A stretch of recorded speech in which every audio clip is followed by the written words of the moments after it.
বিশ্বনবীর কলিজার টুকরা স্ত্রী আম্মা জান আয়েশা রাদিয়াল্লাহু তাআলা আনহা উনি নিজে ওমরে ফারুককে ভয় পেতেন, নিজেও ভয় পেতেন। মাঝে মাঝে বিশ্বনবীর সাথে ঝগড়া হয়ে গেলে, মধুর ঝগড়া, ভালোবাসার ঝগড়া যদি হয়ে যেত, বিশ্বনবী বলতেন আয়েশা চলো মিটমাট করে ফেল, ঝগড়া করার কয়দিন থাকো, চলো মিটমাট করি। তো মিটমাট করার জন্য রাজি আছো? আম্মা জান আয়েশা বলতেন হ্যাঁ রাজি আছি। তো কারে আনা যায়? ওমরে ডেকে আনি মিটমাট করার জন্য। আয়েশা রাদিয়াল্লাহু তাআলা আনহা বলে ওরে বাপ রে বাপ, ওমর না না, ওমর গালিজ, ওমরে ফারুককে ভয় লাগে আমার। সুবহানাল্লাহ কইবেন না?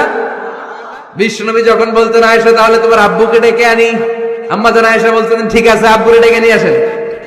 আবু বকর রাদিয়াল্লাহু তাআলা আনহুরে ডেকে নিয়ে আসেন। আমার আব্বুর মতো নরম দিলের মানুষ আমি জীবনে দেখি নাই।